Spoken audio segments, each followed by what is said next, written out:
இந்த இனிய மேடை இலக்கிய மேடையாய் மாறும். உங்கள் இரு கரங்களோ ஒலிப்பதற்காக ஒன்று சேரும். அன்பான விருந்தினர்கள் மேடையை அலங்கரிக்கும் அழகான காட்சி அரங்கேறும். நூல்களை வெளியிட்டு சிறப்புரையாற்ற வருகை புரிந்திருக்கும் போற்றுதலுக்குரிய மூத்த எழுத்தாளர் திருமதி சிவசங்கரி அவர்களை மேடைக்கு வருமாறு உங்கள் கரவொலிகளோடு அழைக்கின்றோம். நூலின் முதல் பிரதிகளை பெற்றுக்கொண்டு வாழ்த்துறை வழங்க வருகை புரிந்திருக்கும் மூத்த எழுத்தாளர் பத்திரிகையாளர் திரு மாலன் அவர்களையும், கலைமகள் ஆசிரியர் திரு கீழாம்பூர் அவர்களையும், லேடி ஸ்பெஷல் ஆசிரியர் திருமதி கிரிஜா ராகவன் அவர்களையும் அன்போடு மேடைக்கு அழைக்கின்றோம். இந்த விழாவின் நாயகன் நூலாசிரியர் மருத்துவர் ஜே பாஸ்கரன் அவர்களையும் மேடைக்கு வருமாறு அன்புடன் அழைக்கின்றோம். பேச்சாய் அவன், பேனாவில் எழுத்தாய் அவன், ஆம் அனைத்திலும் அவன், அனைத்தும் அவன். அவனை பாடியே துவங்குவோம், அனுதினமும் அவனையே வணங்குவோம். அவன் சொல்லுக்கு மட்டுமே இணங்குவோம், இருகரம் கூப்பிடுவோம், இறைவனை கூப்பிடுவோம். இறைவணக்கம் பாட வருபவர் மருத்துவர் பாஸ்கரன் அவர்களின் பாதியானவர். அவரின் இலக்கிய பாதைக்கு ஜோதியானவர். ஆம், பொதுவாக கவிஞர்களுக்கு நிலாவை பார்த்தால் கவிதை வரும். டாக்டர் பாஸ்கரனுக்கு கலாவை பார்த்தால் தான் கதையும் கட்டுரையும் வரும். திருமதி கலா பாஸ்கரன் அவர்களை இறைவணக்கம் பாட அன்போடு அழைக்கின்றோம். ஆதியும் அந்தமும் இல்லா அரும் பெரும் சோதியை யாம் பாட கேட்டேயோ வாழ்த்தடங்கன். ஆதியும் அந்தமும் இல்லா அரும் பெரும் சோதியை யாம் பாட கேட்டேயோ வாழ்த்தடங்கன். மாதேவளருதியோ வன்செவியோ நின் செவிதான், மாதேவன் வார்கழல்கள் வாழ்த்திய வாழ்த்தொலி போய் வீதிவாய் கேட்டலுமே விம்மி விம்மி மெய் மறந்து போதாரமளியின் மேல் நின்றும் புரண்டிங்கன். ஏதேனுமாகாள் கிடந்தாள் என்னே என்னே, ஈதே என் தோழி பரிசேலோரெம்பவாய். ஈதே என் தோழி பரிசேலோரெம்பவாய்.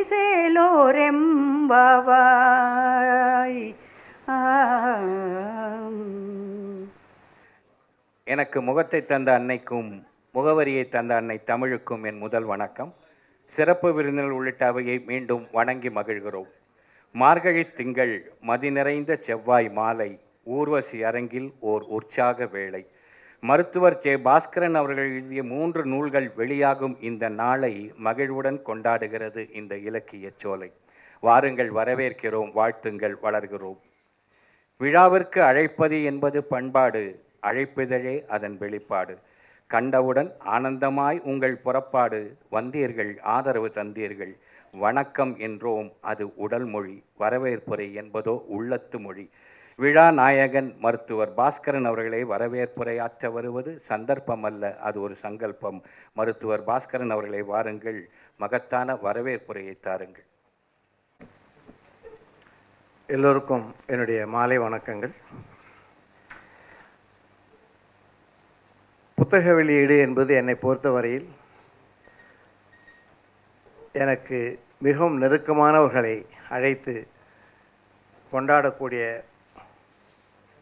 ஒரு கெட் டுகெதர்னு சொல்லுவாங்க இல்லையா, அந்த மாதிரியான ஒரு விழா, அவ்வளவுதான். புத்தக வெளியீடு என்பது கூட வருது. வருடத்தில் ஒரு முறையானும் நம்முடன் கூட பயணிப்பவர்கள், நமது இதயத்திற்கு அருகில் இருப்பவர்களை அழைத்து அவர்களுடன் ஒரு மாலையை கொண்டாட வேண்டும். அதற்கு ஒரு காரணம் வேண்டும் என்பதற்காகத்தான் நான் புத்தக வெளியீடுகளை ஆரம்பித்தேன். பலருக்கு கேள்விகள் எழுகின்றன. புத்தக வெளியீடு என்பதற்கு இந்த கோலாகலம் தேவையா? எவ்வளோ பேர் நிறைய நல்ல நல்ல புத்தகங்களை, திரு மாலன் அவர்கள் அவ்வளோ புத்தகங்கள் எழுதியிருக்கிறார்கள். அவர்கள் ஒரு முறை கூட புத்தக வெளியீடு விழாவை நடத்தினதில்லை. கடைசியாக இப்போ தான் ஒரே ஒரு விழா நடத்தினார். அதனால் அந்த மாதிரி விழா, நம்ம புத்தகங்களுக்கெல்லாம் விழா எடுக்கிற அளவு பெரிய புத்தகமான அது இல்லை. காரணம், புத்தகங்கள் நிறைய வருது. புத்தகத்தின் தரம், அது வாசிப்போர் எப்படி அதை தரம் பிரித்து படிக்கிறார்களோ அவர்களை பொறுத்தது. அதனால் புத்தக வெளியீடு என்பதை விட இங்கு நம்ம இதயத்துக்கு நெருக்கமானவர்கள் நம்முடைய அழைப்பதை ஏற்றுக்கொண்டு இங்கே வந்திருக்கின்ற அனைவரையும் வருக வருக என்று வரவேற்பதிலே நான் மகிழ்ச்சி அடைகிறேன். எவ்வளோ வேலை இருக்குது, எவ்வளோ பேர் கூப்பிட்டுட்டே இருக்காங்க, மேடத்தால் நேரமே கிடையாது அவங்களுக்கு. இத்தனைக்கும் நடுவில் நான் இது மாதிரி ஒரு புத்தகம் ரிலீஸ் பண்ண போகிறேன் மேடம், நீங்கள் வரணும் அப்படின்னு சொன்ன உடனே நான் இல்லாமல் எப்படி நான் வருவேன்னு சொல்லி அந்த புத்தகத்தை 3 நாள் தான் 4 நாள் தான் கொடுத்தேன். அந்த புத்தகம் கொடுக்கும்போது 3-4 days தான் நான் 3 புக்கும் படிச்சிடுவேன், நான் வரேன் அப்படின்ட்டு உடனே ஒத்துக்கொண்டாங்க திருமதி சிவசங்கரி அம்மா. அவங்கள பர்சனலாக சொல்லணுன்னா ஒரு தாய்க்கு நிகரான அன்பும் அரவணைப்பும் கொண்ட ஒரு மனிதாபிமாக அவங்களுடைய வார்த்தையை சொல்லணும்னா ஒரு மனுஷி. அவங்க நான் கதைகள்லாம் எழுதி என்னுடைய எழுத்துக்கள் மூலிமா நானும் பெரிய பேர்லாம் வாங்கிக்கணும்லாம் ஆசை கிடையாது. ஒரு நல்ல மனுஷியாக இருக்க வேண்டும் என்று நினைக்கிறேன் என்பார்கள். அதற்கேற்றார்கள் அவர்கள் செய்கின்ற அதெல்லாம் சொன்னால் வெய்வாங்க, இருந்தாலும் கொஞ்சோன்னு சொல்கிறேன்.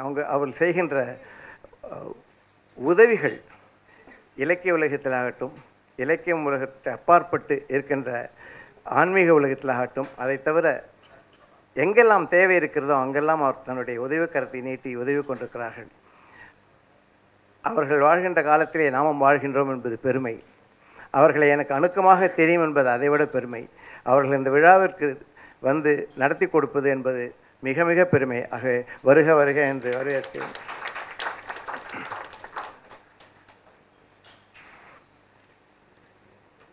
மூர்த்தி ஒரு நிறைய பேருக்கு தெரியும். அவர் சிறுகதைகள் அளவுகோல் என்ன அப்படின்னு ஒரு இலக்கிய சிந்தனை ஒரு 12 கதைகளை தேர்ந்தெடுக்கும்போது ஒரு எழுதியிருக்கார். ஸோ கதையோட கருத்து என்ன அதெல்லாம் சொல்லிட்டு கடைசியாக 3ஆவதாக ஒரு காரணம் சொல்கிறார். ஐயோ, இந்த கதையை நான் எழுதியிருக்கக்கூடாதா என்று தோன்ற வேண்டும் அப்படின்னு அவர் சொல்லுவார். அதுபோல் சமீபத்தில் ஒரு புத்தக வெளியீடு விழா நடந்தது. உண்மை நின்றிட வேண்டும் அப்படின்னு ஒரு பாரதியாரை பற்றி எவ்வளோ விஷயங்கள் நமக்கு தெரியும். அதில் உள்ள முரண்கள், தவறான செய்திகள் அதெல்லாம் இல்லைன்னு சொல்லி உடைத்து உண்மை என்ன என்பதற்கு தரவுகளுடன் மிகச் சிறப்பான ஒரு ஆராய்ச்சி கட்டுரைகள் அடங்கிய ஒரு புத்தகம். அந்த புத்தகம் வெளியிட்ட போது அதை பார்த்தோட நினைத்தேன், ஐயோ, இந்த மாதிரி ஒரு புத்தகம் நம்ம எழுத மாட்டோமா அப்படின்னு தோணிச்சு. அதெல்லாம் ரொம்ப கஷ்டம். அது மாலன் சார் போன்றவர்களுக்கே வரக்கூடிய ஒரு விஷயம். அந்த புத்தகமும் கலைமகளில் தொடராக வந்தது.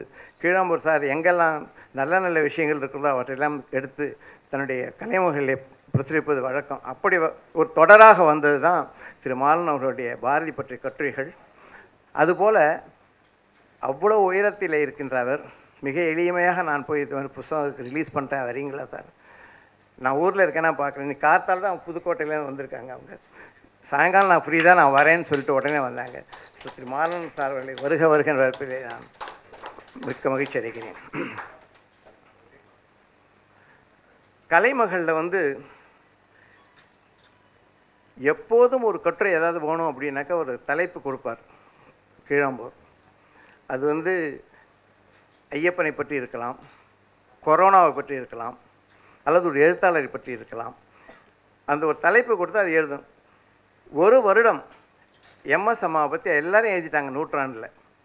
அந்த ஆண்டு முடிகின்ற தருவாயில் எம்எஸ் பற்றி ஒரு கட்டுரை எழுதி கொடுக்குறீங்களான்னு கேட்டார். எல்லா பத்திரிகைகளிலும் எல்லா இடங்களிலும் பார்த்தா எல்லாம் சொல்லாத விஷயமே கிடையாது. எதுலையுமே இல்லாத ஒன்றை எடுத்து எழுதுவது என்பது அவ்வளோ ஈஸி இல்லை. ரொம்ப கஷ்டப்பட்டு நிறைய புத்தகங்கள்லாம் பார்த்து கூடிய வரையில் அதில் இல்லாத விஷயங்களை எடுத்து ஒரு கட்டுரை, அது ஒரு 10 பக்கத்துக்கு எழுதி கொடுத்தேன். ஒரு வார்த்தை கூட எடிட் பண்ணல. அந்த கான்ட்ரரி அதில் என்ன பண்ணார், எம்எஸ் ப்ளூ அப்படிங்கிறது என்ன, அந்த புடவையை பற்றி நான் எழுதியிருந்தேன். எங்கேயோ தேடி கண்டுபிடிச்சி அந்த எம்எஸ் ப்ளூ புடவை நெய்தவருடைய படத்தை எடுத்து போட்டார் அந்த கட்டுரையில்.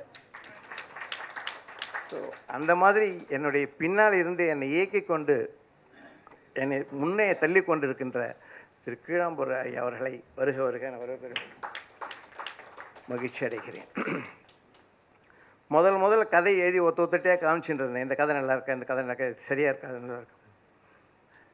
பத்திரிக்கையெல்லாம் அனுப்பிச்சா திரும்பி வந்துடும், அதனால் அங்கெல்லாம் அனுப்புறதில்லை. ஸோ நம்ம நண்பர்களிடையே எப்படி அனுப்பிச்சிருக்கும் போது பாலசாண்டிகள்ன்ட்டு ஒரு கதையை கொடுத்து இது நல்லா இருக்கா பாரு அப்படின்னு கொடுத்து, இப்போ நல்லா இருக்குது அப்படின்னு சொல்லிட்டு நான் லேடிஸ் ஸ்பெஷலுக்கு அனுப்புகிறேன். லேடிஸ் ஸ்பெஷல் அப்படின்ற ஒரு ஒரு ஒரு மாத இதழ் வருவது எனக்கு தெரியாது அப்போது. நான் சொல்கிறது 12 வருஷம் முன்னாடி, 13 வருஷம் முன்னாடி.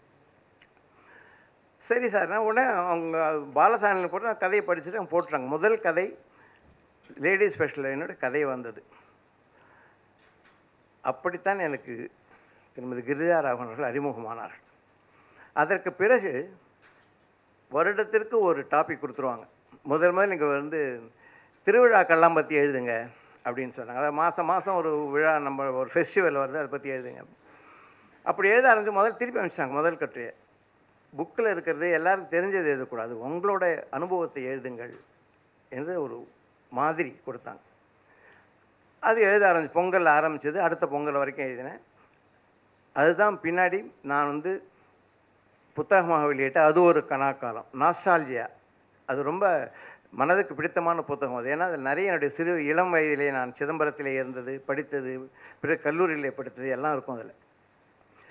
அதுபோல தான் ஒரு எழுத்தாளர்களை பற்றிலாம் நிறைய பேசுகிறீங்க, நீங்கள் எழுத்தாளர்களை பற்றி எழுதுங்கன்னு ஒரு சான்ஸ். அடுத்தது ஒரு 20 எழுத்தாளர்களை பற்றி நான் எழுதினேன். நான் அதிகமாக படித்திராத இருந்தால் கூட ஒரு மாதம் அவர்களுடைய படைப்புகளை வாசித்து அவர்களுடனே பயணித்து அவற்றை நான் மாதம் ஒருத்தரை பற்றி எழுதி அது 20 மாதம் வந்தது. அந்த புத்தகம் தான் இலக்கிய முத்துக்கள் 20ன்னு முதல்ல வந்தது. அப்படி எனக்கு ஒரு பின்னால் இருந்து இயக்கி கொண்டு ஒரு வழிகாட்டுதல் போல பலவிதமான தலைப்புகள் என்னை எழுத வைத்த லேடிஸ் ஸ்பெஷல் ஆசிரியர் திருமதி கிரிஜா ராகவன் அவர்களை வருகின்றவரே. குவிகம் மீட்டிங்கெல்லாம் நான் பார்த்துருக்கேன். அவங்கள ஓரமாக உட்காந்துருப்பாங்க, அவங்க அட்வொகேட் அவங்க அப்படின்னு நான் நினச்சிட்டு இருந்தேன். அதுக்கப்புறம் தான் பார்த்தா அவங்க திருச்சியோட மேனாள் கமிஷனர் அப்படின்னு. என்எஸ் பிரேமா அவர்கள், அவங்களோட யூடியூப்பில் அவங்களுடைய லெக்சர்லாம் நிறைய நான் கேட்டிருக்கேன். சிவசங்கரி மேடம் அவர்களுடைய அப்பா அந்த புத்தகத்தை பற்றி கூட அவங்க 1 மணி நேரம் பண்ணியிருக்காங்க. சமீபத்தில் ஒரு நம்ம சொர்ணாம்பாள் சிறுகதை போட்டியில் பரிசு கொடுக்கும் விழாவில் வந்து அவங்க 2 கதையை பற்றி மிக அருமையாக பேசினார்கள். ஸோ நான் என்ன சொன்னேன், அவங்கள ஒரு முன்னோட்டமாக ஒரு 10 நிமிடங்களுக்கு இன்று வெளியாகின்ற 3 புத்தகங்களை பற்றி பேச முடியுமா என்று கேட்டவுடன் உடனே ஒருத்தருக்கு நீங்கள் சாயங்காலம் அவங்க 10 மணிக்கு அவங்க டாக்டர் சிங்கப்பூர் போகிறாங்க, ஏர்போர்ட் போனோம், இருந்தாலும் பரவாயில்ல 6 மணிக்கு நான் கிளம்பி போகிறேன்னு சொல்லி வந்தாங்க. அவங்களை வருக என்று வரவேற்கிறேன். இந்த எழுத்தாளர்களை பற்றி எழுதியிருக்க புத்தகத்தில் நிறைய சீனியர், அதாவது மூத்த எழுத்தாளர்கள் நிறைய பேர் இல்லை. இப்போது நிறைய பேருக்கு இங்கே இருக்கிறவங்களுக்கு கூட தெரியாது நிறைய பேர். அவர்களை பற்றி எழுதியிருப்பதால் நம்ம கலைமகள் ஆசிரியர் என்ன சொன்னார்னா, அவங்களுடைய ரிலேஷன்ஸ், உறவினர்கள், குழந்தைகளோ பேரனோ பேத்தியோ பிள்ளையோ யாராக இருப்பாங்க, அவங்களெல்லாம் நம்ம கூப்பிடலாம் அந்த விழாவுக்கு, அவர்களுக்கு ஒரு புத்தக பிரதியை கொடுத்து நம்ம அவங்களுக்கு கௌரவம் பண்ணணும் அப்படின்னு சொன்னவுடனே மிக சந்தோஷமாக ஒத்துக்கொண்டேன். இதுக்கு மூல காரணம் யாருன்னா, திரு கொத்தமங்கலம் சுப்பு அவர்களை பற்றி நான் ஒரு கட்டுரை எழுதியிருக்கிறேன். அவருடைய விஸ்வநாதன் அவருடைய மகன் வந்திருக்கா, அவருடைய தம்பியும் வந்திருக்கிறார். அவர் எனக்கு ஃபோன் பண்ணி எங்கள் அப்பா பற்றி இவ்வளோ எழுதியிருக்கல, நீங்கள் எங்கள் வீட்டுக்கு வாங்க அப்படின்ட்டு ஒரு ஒரு ஒரு ஒரு கட்டுரையின் மூலம் ஒரு பெரிய ஆளுமையை சந்திக்கலாம், அதாவது சன் மூலியமாக அப்படிங்கிற ஒரு பெரிய உண்மை எனக்கு தெரிந்தது. விஸ்வநாதன் அவர்களும் சகோதரர்களும் வந்திருக்காங்க, அவர்களை வருகிறவர். அதுபோலவே என் மனதுக்கு மிகவும் நெருக்கமான அசோகமித்திரன் சார் அவருடைய மகன் வருகிறேன்னு சொல்லியிருக்கிறார். வந்து விட்டார். ராமகிருஷ்ணன் வந்து விட்டார். ரவிசங்கர் வந்து விட்டார். அவரையும் வருக என்று வரவேற்கிறேன். பாக்கியம் ராமசாமி சாரோட பசங்க 2 பேரும் ஊரில் இல்லை. அவருக்கு வலதுகையாக இருந்த அனில் அவர் வந்திருக்கா, அவருடைய கசின், அவர் கூட வரேன்னு சொல்லியிருந்தார். அவரையும் வருக என்று வரவேற்கிறேன். பேனா அப்புசாமி, இந்த பேர் எவ்வளோ பேர் தெரியும்னு தெரியாது. முதலில் விஞ்ஞான கட்டுரைகள், விஞ்ஞான கதைகள் எல்லாம் எழுதி குழந்தைகளுக்கானது பெரியவர்களுக்கானது எழுதின பேனா அப்புசாமி அவர்கள். அவர்களை பற்றி படிக்கும்போது வியந்து போனேன். இன்றைக்கி நம்ம ஆச்சரியமாக பேசுகிற விஷயத்தில் அன்றைக்கி அவர் எழுதியிருக்கார். அவருடைய பெயர்த்தியும் அவருடைய கசின் அவங்களும் வந்திருக்காங்க. அவர்களையும் வருக என்று நான் வரவேற்கிறேன். 80 வருடங்களுக்கு மேலாக பத்திரிகை உலகிலே இருந்து தன்னுடைய பாதையை சமீபத்திலே திரும்பி பார்த்து ஒரு அழகான புத்தகத்தை வெளியிட்டிருக்கும் திரு ராணுமேந்திரன் அவர்கள் வந்திருக்கார்கள். அவர்களையும் வருக வருக என்று நான் வரவேற்கிறேன். என்னுடைய பள்ளித்தோழன் எழுத்துச் செல்வர் தமிழ்வாணன் அவர்களுடைய மூத்த குமாரன் மணிமேகலை புரஸ்தரத்தின் இயக்குனர் திரு லேனா தமிழ்வாணன் அவர்களையும் அவருடைய சகோதரர் ரவி தமிழ்வாணன் அவர்களை வருக வருகின்ற வரவேற்கிறேன். இப்படி நிறைய பேர் சொல்லலாம். காத்தாட் சார் வந்திருக்கார். சார் ரொம்ப தேங்க்ஸ் கடைசி நேரத்தில் முடிவு பண்ணதுக்கு. நான் சார் இப்படி நிறைய தெரிந்தவங்கள். ரமணன் சார் வந்திருக்கார், சிறகு ரவிச்சந்திரன், வாவேசு. சரி, எனக்கு ஒத்தொத்தரையும் சொல்லி நான் அட்டனன்ஸ் எடுக்கிற மாதிரி ஆகிடும். இங்கே வந்திருக்கிற அத்தனை பேரையும் வருக வருக என்று வரவேற்பதில் பெருமகிழ்ச்சி அடைகிறேன். இருந்து நிகழ்ச்சி முடிந்த பிறகு சிற்றுண்டியும் அறிந்துவிட்டு செல்லுமாறு கேட்டுக்கொள்கிறேன். நன்றி, வணக்கம்.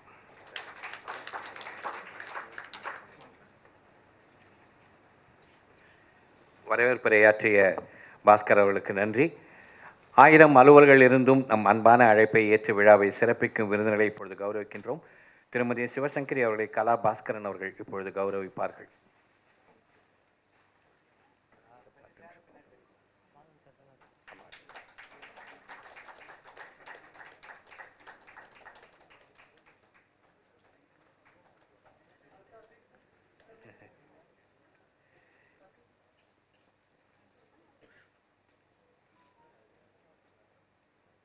திரு மாலன் அவர்களை டாக்டர் பாஸ்கரன் அவர்கள் கௌரவிப்பார்கள்.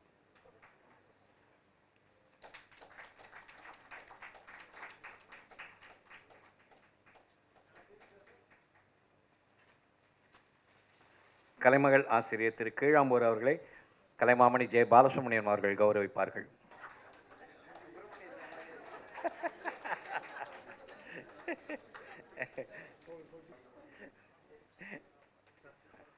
சரஸ்வதி சூரியநாராயணன் அவர்களை அன்போடு அழைக்கின்றோம்.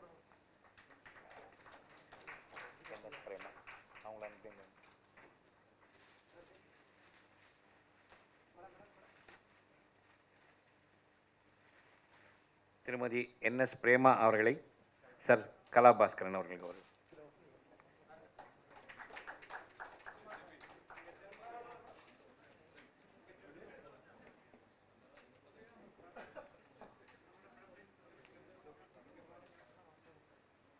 இன்றைய மாலை விழாவின் மிக மிக முக்கியமான தருணம். முக்கனியின் இனிப்பை போல், முத்தமிழின் இனிமை போல், மும்மூர்த்திகளின் இசையை போல் 3 நூல்கள் வெளியிடப்படுகின்றன. முதலில் காலப்பெட்டகமாய் இருக்க போகும் நெஞ்சில் நிறைந்த எழுத்தாளர்கள் கலைமகள் பதிப்பகம் திருமதி சிவசங்கரி அவர்கள் அந்த நூலை வெளியிடுவார்கள். இந்த நூலின் முதல் பிரதியை கலைமகள் ஆசிரியர் திரு கீழாம்பூர் அவர்கள் பெற்றுக்கொள்வார்கள்.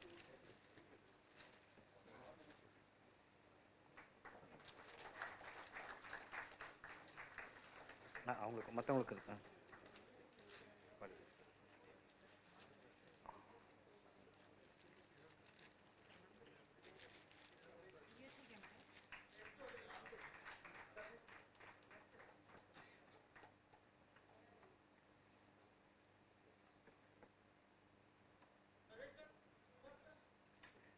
இரண்டாவது நூல் சிந்திக்க வைக்கும் ஒரு சிறுகதை தொகுப்பு, தர்மஸ்தம்பம், ஜெயா பப்ளிகேஷன்ஸ். திருமதி சிவசங்கரி அவர்கள் வெளியிட திரு மாலன் அவர்கள் முதல் பிரதியை பெற்றுக்கொள்வார்கள்.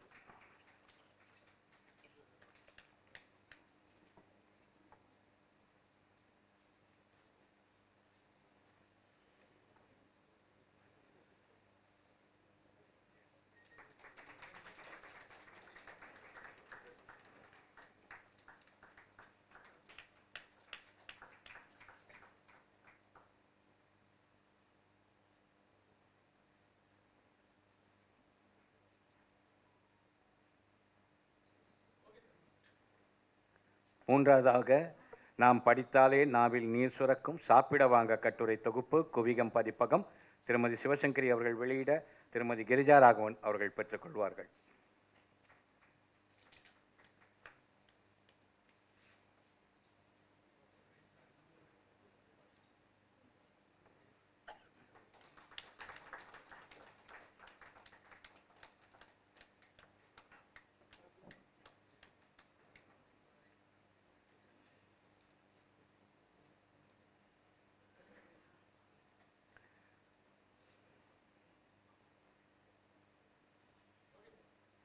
விழாவின் நிறைவு பகுதிக்கு வருகிறோம். ஏற்புரையும் நன்றி உரையும்.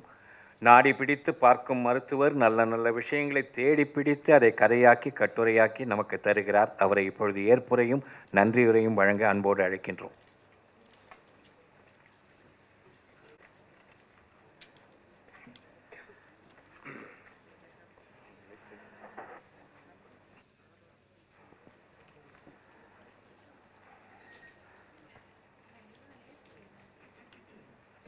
இது நன்றி கூறும் நேரம்.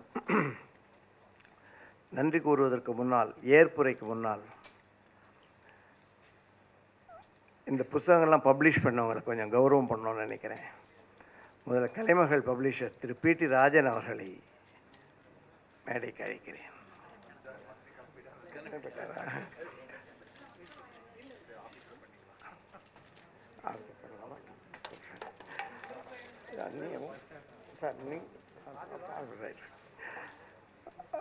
குவிகம் பதிப்பகம் திரு கிருபானந்தம் அவர்களை கிடைக்கிறேன். அது சாப்பிட வாங்க அவர் புக் பிரிண்ட் பண்ணி கொடுத்து 3 மாதம் ஆச்சு. அதுக்கு ரிலீஸுக்கு டேட் வெயிட் பண்ணிட்டு இருந்தது. ஸோ 3 புத்தகமாக சேர்ந்து பண்ணலான்னு.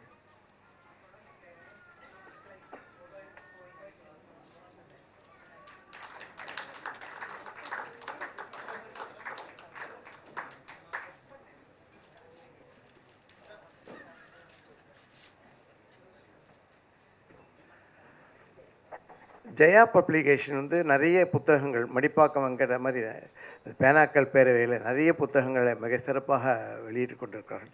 ஸோ அவருக்கு என்னுடைய தர்மஸ்தம் புத்தகத்தை கொடுத்தபோது மிக சிறப்பாக அதை பிரசுரித்து கொடுத்த திரு மகாதேவன் அவர்களுக்கு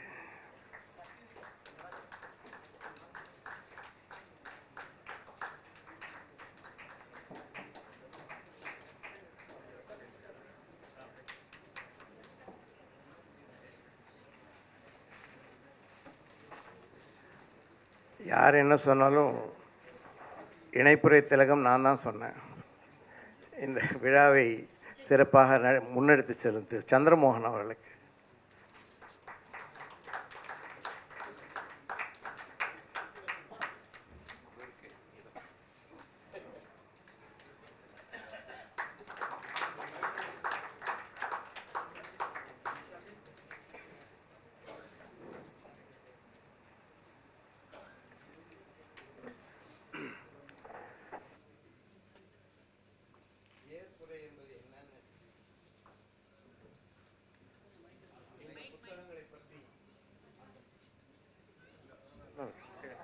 ஹலோ, இந்த புத்தகங்களை பற்றி ஆன்றோர்கள் சான்றோர்கள் மேடையில் அமர்ந்திருக்கும் பெரியோர்கள் அவர்கள் முன்வைத்த கருத்துக்களை ஏற்றுக்கொள்வதுதான் ஏற்புரை என்று நான் நினைக்கிறேன். அந்த வகையிலே புத்தகம் எழுதுபவர்கள் எல்லோரும் இலக்கியவாதிகள் அல்ல என்பதை நான் நன்கு அறிவேன். மீதி பேர்லாம் எப்படின்னு தெரியாது. என்னை பொறுத்தவரை நான் ஒரு இலக்கியவாதி அல்ல. இலக்கியங்களை பற்றி வாசிப்பவன், ஒரு சாதாரண வாசகன். ஒரே ஒரு ப்ளஸ் என்னென்னா, வாசித்ததை வேறு யாரிடமாவது பகிர்ந்து கொள்ள வேண்டும் என்ற ஆவல் உடையவன். அப்படித்தான் என்னுடைய கட்டுரைகள் அமைகின்றன. அந்த மாதிரி எவ்வளவு எழுத்தாளர்களை படிக்க முடியுமோ அவ்வளோ எழுத்தாளர்களை நான் வாசிக்கிறேன். அதில் ஒரு பெரிய பிரச்சனை என்னென்னா, வாசித்தவுடன் எழுத ஆரம்பித்தோமே ஆனால் அவர்களைப் போலவே நமக்கு எழுத தோன்றிவிடும். முதல் ஆரம்ப காலங்களில் எழுத ஆரம்பித்த போது, இப்போவும் அப்படி தான் இருக்கேன், ஆரம்ப காலத்திலே தான் இன்னும் இருக்கேன். அப்போது ஆரம்பித்த போது கண்ணதாசன் அவருடைய எழுத்துக்களை வாசிப்பது வழக்கம். அர்த்தமுள்ள இந்து மதம், எதுவானாலும் வனவாசம், மனவாசம். அவருடைய கவிதைகளை அவ்வளவாக நான் படித்ததில்லை. அவருடைய உரைநடைகளை படித்திருக்கிறேன். மிக எளிமையாக சின்ன சின்ன சொற்களில் சின்ன சின்ன வரிகளை மிக அழகாக அவர் எழுதியிருப்பார். அவருடைய ஒரு புத்தகத்தை வாசித்த உடனே நமக்கு என்ன தோன்றும், நாம் ஒரு 2 பக்கம் எழுத மாட்டோமா, அந்த மாதிரி தோணும். அந்த மாதிரி ஒரு எழுத்தாளரை வாசிக்கும் பொழுது நமக்கு அவரை போலவே எழுத வேண்டும் அல்லது ஏதாவது எழுத வேண்டும் என்று தோன்ற வேண்டும்.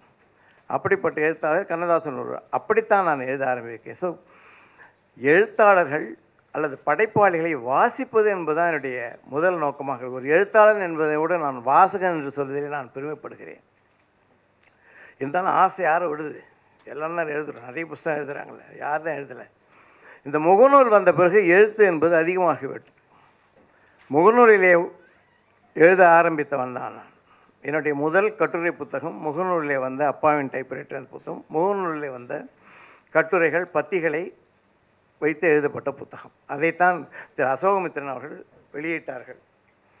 அதைத்தான் கீழாம்பூர் சார் சொல்லும்போது, அந்த மீட்டிங் முடிஞ்சு அடுத்த மீட்டிங்க்கு வந்தவங்கெல்லாம் ஒரே கன்ஃபியூஷன். அந்த கும்பலில் டிஃபன்லாம் சாப்பிடல, பாதியில் அவர் தன்னுடைய செல்ஃபோன், கைப்பை, பர்ஸ் எல்லாத்தையுமே காணாக்கிட்டார். தேடணும், கிடைக்கல. பட் அவர் கவலையப்படல, போயிட்டு கிளம்பி போயிட்டார்.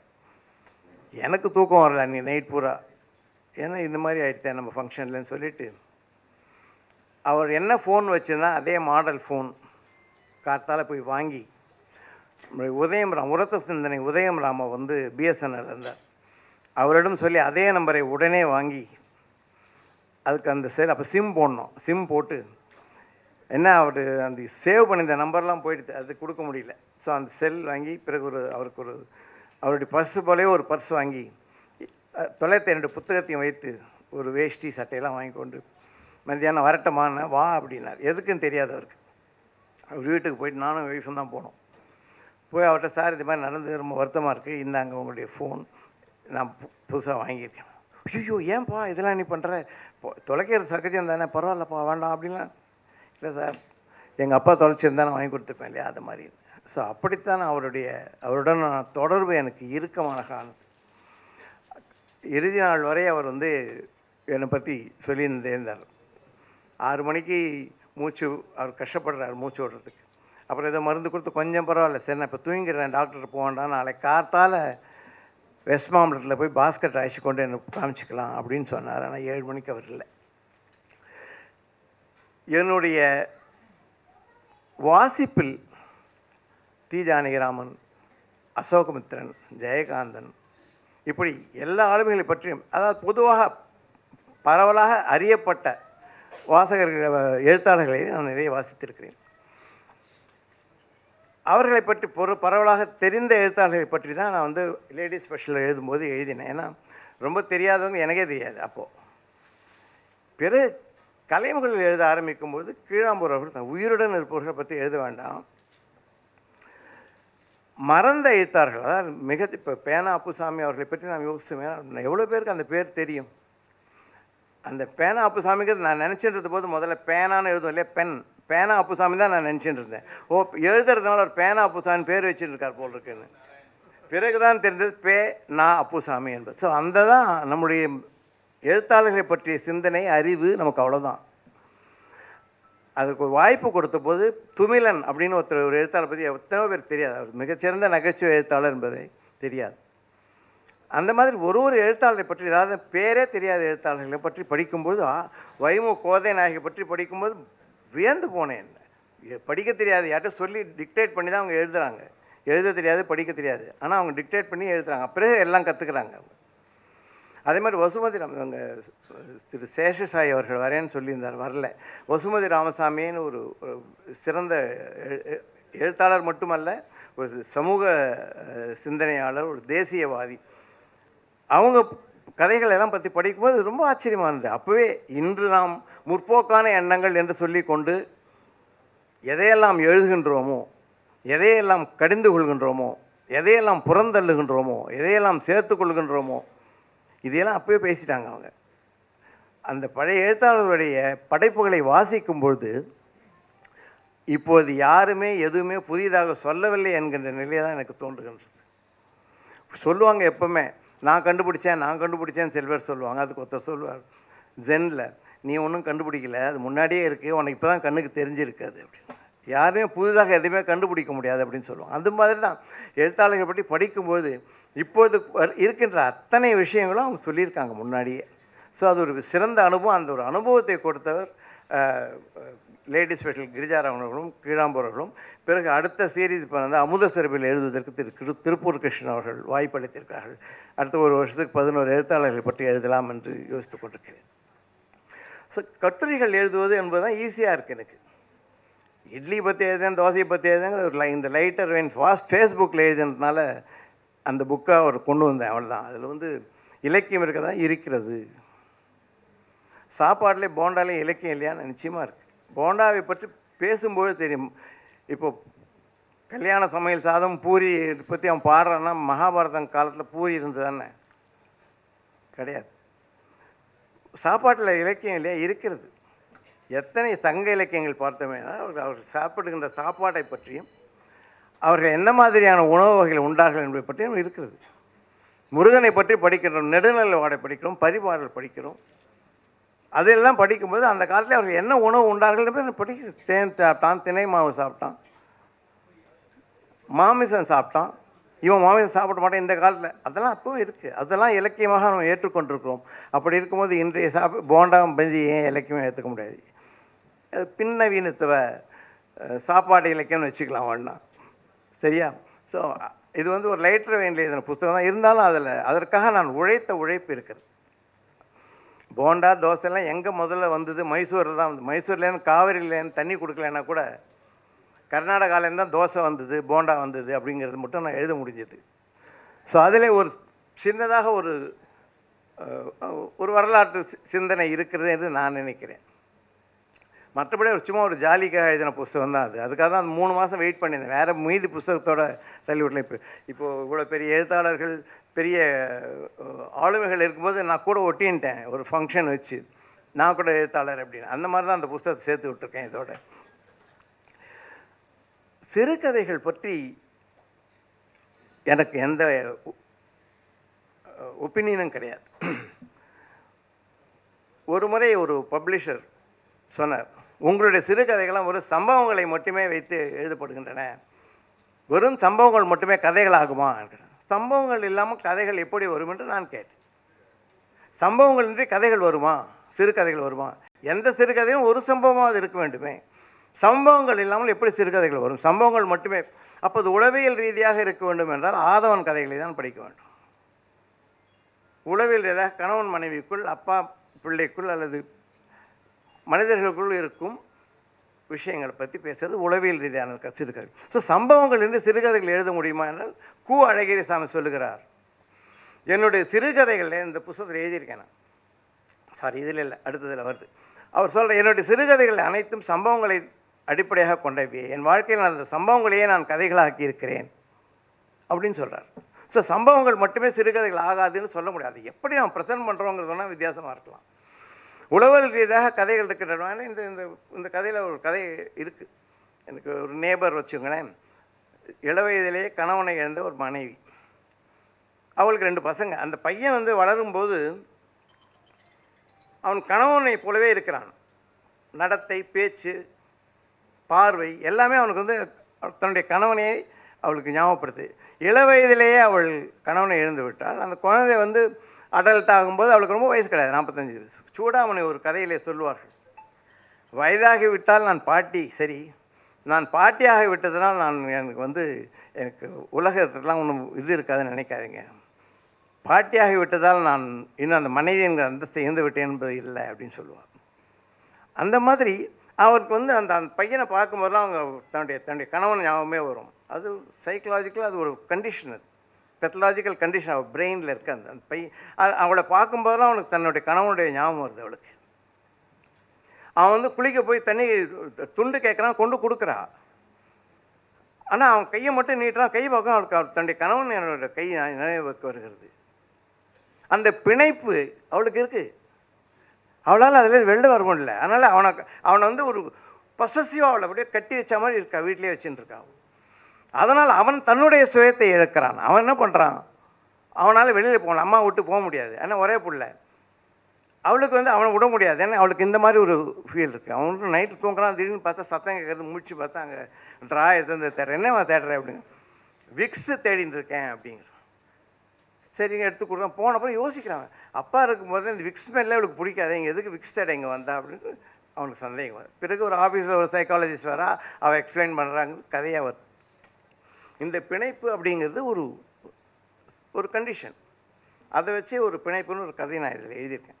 ஸோ சிறுகதைகள் என்பவை சம்பவங்களை கொண்டவை என்பதிலே எனக்கு ஒன்றும் மாற்றுக்கிறது கிடையாது. ஆனால் அதை எப்படி நாம் செய்கிறோம் சைக்கலாஜிக்கலாக அந்த இதில் இப்போ மேடம் சொன்ன கதையில் கூட உழைப்பின் எவ்வளோ உழைப்பு உயர்ந்தது அப்படின்னு சொல்லணும் அப்படின்னாக்கா இந்த மாதிரி ஒரு கம்பேரிசன் தான் கொடுக்க முடியும். ஒருத்தன் உழைக்கிறான், ஒருத்தன் உழைக்கல, கூடிய மட்டும் நல்ல வகையாகவே இருக்கட்டுமே. ஒரு தடவை சிறுக ரவிச்சந்திரன் கூட சொன்னார், சார் ரொம்ப திகட்டுறது சார், உங்கள் கதை எல்லாத்துலேயும் எல்லாமே நல்லவங்களாவே இருக்கலாம், கொஞ்சம் கெட்டவனா ஆகுங்களே சார் அப்படின்னாரு. அப்படி இல்லை, கெட்டவன் நல்லவன் அப்படிலாம் கிடையாது. மாலன் சார் சொன்ன மாதிரி இது நல்ல எழுத்து, இது கெட்ட எழுத்துலாம் கிடையாது. அது ஒரு எழுத்து, இது ஒரு வகை எழுத்து. சில பேருக்கு அந்த எழுத்து பிடிக்கும், சில பேருக்கு இந்த எழுத்து பிடிக்கும். அந்த மாதிரி சார் நீங்கள் பெரிய எழுத்தாளர் சிறிய எழுத்தாளர்லாம் கிடையாது, எல்லாரும் எழுத்தாளர்கள் தான். சில பேருக்கு சில எழுத்தாளர் பிடிக்கும், சில பேருக்கு எழுத்தாளர் பிடிக்காது, அந்த மாதிரி. ஸோ சிறுகதைகள் அப்படின்னு எழுதும்போது என்னுடைய பார்வை சிறுகதைகள், நிறைய சிறுகதைகள் படிச்சிருக்கேன். தீஜாவுடைய சிறுகதைகள், எம் வெங்கட்ராம் சிறுகதைகள், ஆதவன் சிறுகதைகள், அசோகமித்திரன் சிறுகதைகள், எல்லாம் சுஜாதா சிறுகதைகள். புதுசாக யாரும் எழுத வந்தால் கூட சிறுகதைகள் வாசிப்பதில் எனக்கு ஒரு இன்ட்ரெஸ்ட் இருக்கும். என்ன புதுசாக சொல்ல வராங்க அப்படின்னு விதம் சொல்லுகின்ற பாணியிலே வித்தியாசம். ஸோ என்னுடைய சிறுகதைகளை படித்து ஒரு மிக சிறப்பான ஒரு ஆய்வுரையை சொல்லி கடைசியில் அவர் சொன்ன முத்தாய்ப்பாக சொன்னதை நான் ஏற்றுக்கொள்கிறேன். சிறுகதைகள் இன்னும் சிறப்பாக எழுதலாம், சிறுகதைகளை இன்னும் யோசித்து சிறப்பாக எழுதலாம் சொன்ன அவர் ஒரு டீச்சர். என்னை பொறுத்த அன்றைக்கி எனக்கு சொன்னேன், சார் உங்களை பார்க்கும்போதெல்லாம் எங்கள் வாத்தியாரை பார்க்குற மாதிரி இருக்குது, so you are a teacher. So I take his advice with regards to சிறுகதைகள். இன்னும் கொஞ்சம் நல்ல கதைகளை எழுத முயற்சித்து அடுத்த சிறுகதை தொகுப்பு வெளியிடும்போது போண்டாவை பற்றி பேசாமல் சிறுகதைகளை பற்றி மட்டும் பேசுவோம் என்று சொல்லிக்கொள்கிறேன். இத்தனை நேரத்தில் இவ்வளோ ஒரு ஒர்க்கிங் டே, 4 மணிக்கு ஒரு ஃபங்க்ஷன் வைக்கிறேன்.